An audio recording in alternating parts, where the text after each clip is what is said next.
Get ready for the dictation. Start.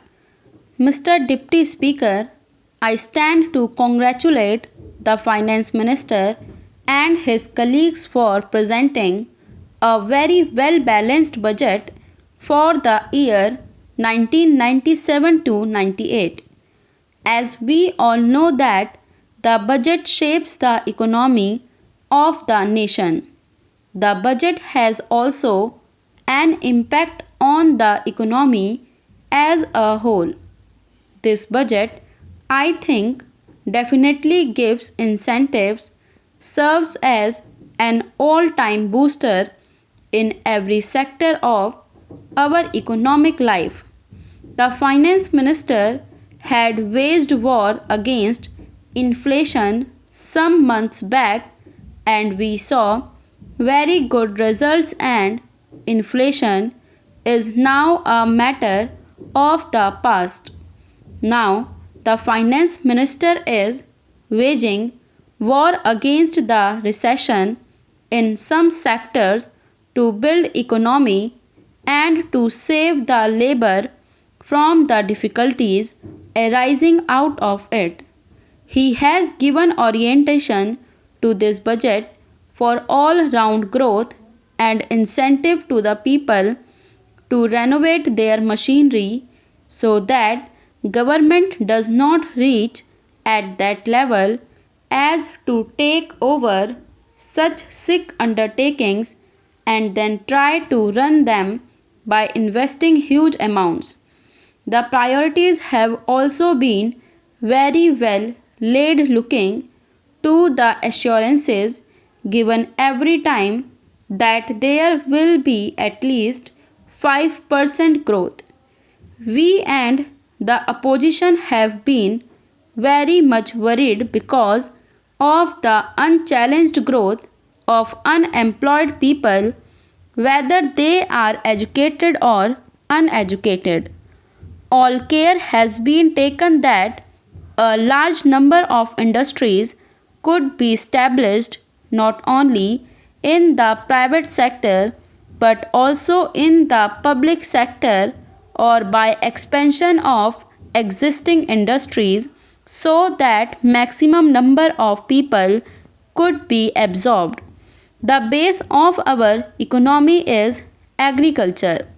Agriculture should have its roots not depending on rains, but it should have irrigational facilities and electricity all the time to use whenever required. Care has been taken that irrigational facilities will be provided. No doubt it will take a little time. Hence, large sum of money has been provided also for generation of electricity. This it is hoped that it will be useful both for agricultural production as well as production in our factories. We were very much worried about the stabilization of prices. The economy of our economy depends very much on maximum of exports and minimum of imports. We export in terms of crores of rupees worth ready-made garments. Our textile mills were producing superfine and fine cloth as also the handloom as well as the powerloom cloth. I would suggest that we should try to reduce the duty on coal and steel also which we are producing above our requirements. We have now got them in sufficient quantities and hence can be exported very easily and with profit. The engineering goods is another example where one should take care of these products and should try to earn as much as possible by export.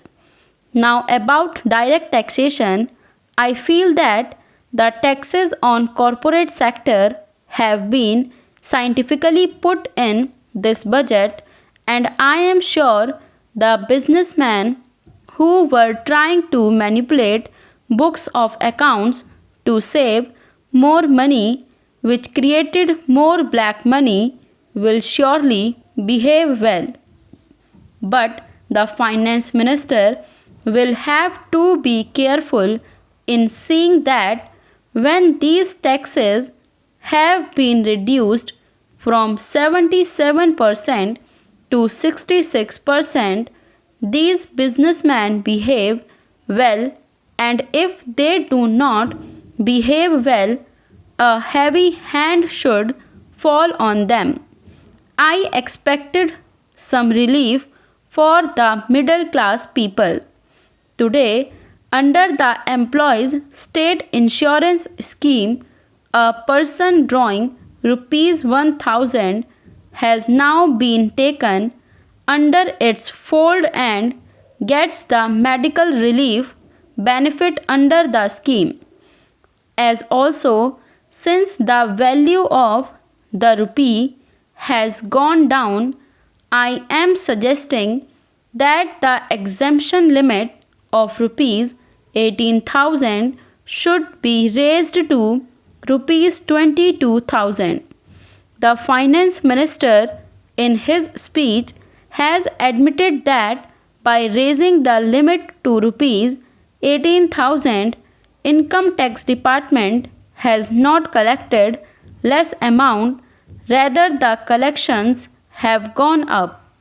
By increasing this limit, he will not lose much revenue, but the salaried class will get immense relief. It is good that finance minister could understand that misuse of concession to Hindu undivided family.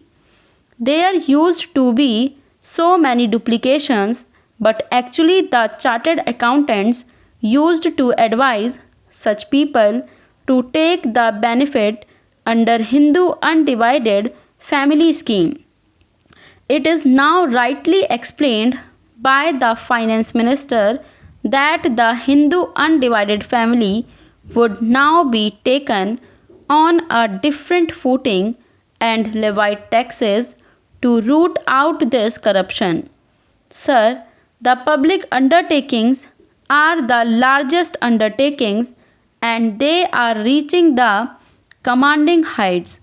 If all the public undertakings start earning sufficiently well, I think they will start earning very soon.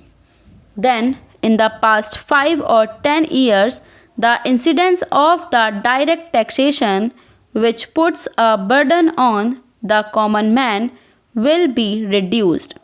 The burden of taxation should remain only on such people who perhaps have luxurious living or those who are trying to spend lavishly.